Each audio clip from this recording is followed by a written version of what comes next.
சாப்பிடுங்க சாப்பிடுங்க, நல்லா சாப்பிடுங்க. என்ன தாத்தட்டாரியா வா வா வா. ஐயோ செல்லக்கு நல்லா சாப்பிடு.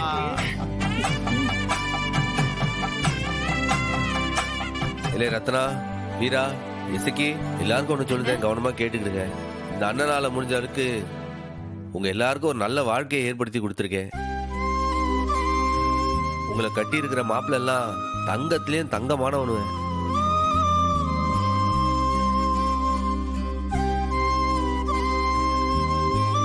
உங்களை எல்லாரையும் உள்ளங்கையில வச்சு தாங்கி கண்ணுக்குள்ள வச்சு பாத்துக்கிட்டு வாடுவேன். சண்முகம், இப்ப சொன்னியே இதான் இருக்கிறதுலே பெஸ்டான வார்த்தை. அண்ணா அத்தான் இனியும் தான் சேர்த்து சொல்லுது. சரியில்ல, சும்மா இரு. அவன் ஏதோ சொல்லணும்னு நினைக்கான், சொல்ல விடுங்க. சமோ நீ சொல்லு. இல்லை, இனி வாழ்க்கையில உங்களுக்கு ஏதாச்சும் ஒரு பிரச்சனை வந்தா எல்லாத்துக்கும் அண்ணனே வந்து சரி பண்ணி கொடுப்பேன்னு எதிர்பார்க்க கூடாது. பொசுக்குன்னு இப்படி ஓடி வந்துடக்கூடாது. இனிமேல் உங்க வாழ்க்கையை நீங்களா தாம்ல பாத்துக்கிட்டேன்னா, புரியுதா? எல்லாத்துக்கும் அண்ணனையே எதிர்பார்த்துட்டு இருக்க கூடாது. இனி எல்லாத்தையும் நீங்களும் உங்க புருஷனுங்களும் சேர்ந்தே சமாளிக்கணும். இது முழுக்க முழுக்க உங்க அண்ணனே எடுத்த முடிவுதான். உடனே எல்லாரும் நீ செஞ்ச வேலையான்னு என் மேல பாயாதீங்க ப்ளீஸ். அண்ணா, இப்ப எதுக்கு நான் இப்படி எல்லாம் பேசுத?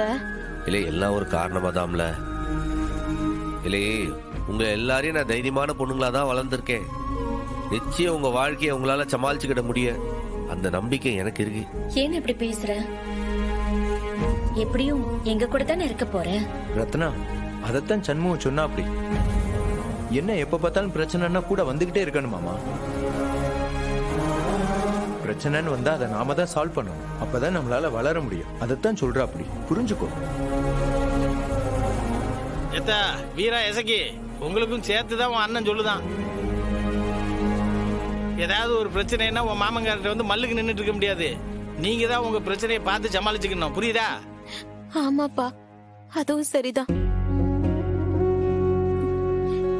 எத்தனை நாள் தான் எங்களுக்காக நீ போராடிட்டு இருப்பண்ண. இனிமே நீயும் பரணியும் சந்தோஷமா வாழணும்னு. ஆமாண்ண, நான் என் வாழ்க்கையை நிச்சயமா சமாளிச்சுப்பேன். ரத்னாக்காவுக்கும் பிரச்சனை இல்ல. இதுக்கு மேல நீ உன் வாழ்க்கையை பாத்துக்கோன்னு. ஆமா சண்முகம், உன்னை பார்த்து நாங்க எல்லாரும் நிறைய கத்துக்கிட்டோம். இனிமே ரத்னா வாழ்க்கையில எந்த பிரச்சனையும் வராது, அதுக்கு நான் கேரண்டி. அத்தான் எங்க அப்பா இதோட நிறுத்த மாட்டாரு. நிச்சயம் குடைச்சல் மேல குடைச்சல் கொடுத்துட்டே இருப்பாரு. எதுவா இருந்தாலும் என் கூட வீரா இருக்கா, நாங்க பாத்துக்கிடுதோம். இனிமே நீங்க கவலைப்படாதீங்க.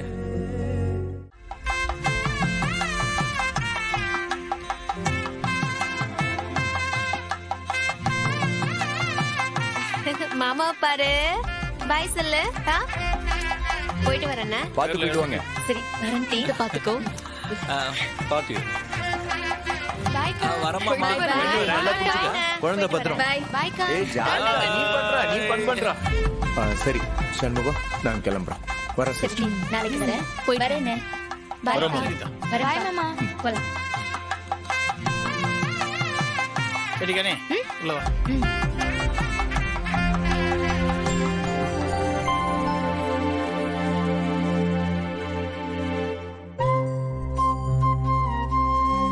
டே கலங்காதடா, உனக்காக நான் இருக்கேன். இப்ப நீ எடுத்திருக்கிற முடிவு கூட உனக்காகவா, உன் தங்கச்சிங்களுக்காக தானே. தைரியமா இரு, உள்ள வா. வாடா வா. அண்ணே வேண்டாண்ணே. சண்முகம் ரெடி, நம்ம பேக வச்சுட்டேன். வந்துரும்ல. அண்ணே, அக்காட்ட எல்லாம் கூட சொல்லாம போறமே. இல்லை கனி, எல்லாம் ஒரு காரணமா தான். இனி நீ, நான், அப்பா, பரணி 4 பேர் தான் ஒரு குடும்பம். எல்லாத்துக்கும் ஒரு காரணம் இருக்குல்ல, அதுதான் உனக்கு பொறவு சொல்லுது. அண்ணன் சொல்றது கேப்பல்ல. போ எல்லாம் சரியாயிடும்ல.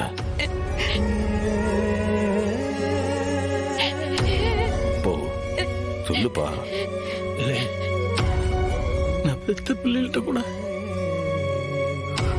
போயிட்டு வரேன்னு சொல்ல முடியல. சரி, நம்ம எல்லாம் கண்காணாத இடத்துக்கு போனாலும் பிள்ளை எல்லாம் சந்தோஷமா இருக்குங்களா? கனி, நீ பார்த்தா நம்ம எப்போது ஒரு தடவை வந்து அக்கா எல்லாம் பாத்துக்கல கண்ணத்தை கிளம்புவோம்ல. சண்முகம், கார் வந்துச்சுப்பா. போலாம். ஏலே வெட்டிகளே, இனிமேல் கடையை நீதாம்ல பாத்துக்கன. கடையில பொருள் வாங்குறது, வியாபாரம் பண்றது, காசு வாங்குறது, கணக்கு வைக்கிறது எல்லாம் உன் பொறுப்புதான். உனக்கு ஏதாச்சும் கணக்கு வழக்கில் குழப்பம்டா செந்தாமரை கூப்பிட்டுக்க. படிச்ச புள்ளல்ல, கூட மாட உனக்கு ஒத்தாசையா இருப்பா. நீ எங்க எல்லாரையும் எங்க விட்டுட்டு நீ அங்க தனியா போய் நிம்மதியா இருந்துருவியானே? எப்படி இல்ல, உடம்பு மட்டும்தான்ல போகுது, மனசு பூரா இங்க தானே இருக்கா. இல்லை, என் 3 உசுரை இங்க விட்டுட்டு போறோம்ல, அத பத்திரமா பாத்துக்கல. சண்முகம், எனக்கு என்ன சொல்றதுன்னு தெரியலப்பா. ஆனா நீ ஒரு முடிவு எடுத்தா அது சரியா தான் இருக்கும். அதனாலதான் நீ கேட்கிற எல்லா உதவியும் செஞ்சிட்டு இருக்கப்பா. நாங்க எங்க இருக்க போறோம்ன்ற விவரம் உங்களுக்கு மட்டும்தான் தெரியும். என் நம்பர் மாத்திருக்கு, அந்த நம்பர் கூட உங்களுக்கு தான் தெரியும்.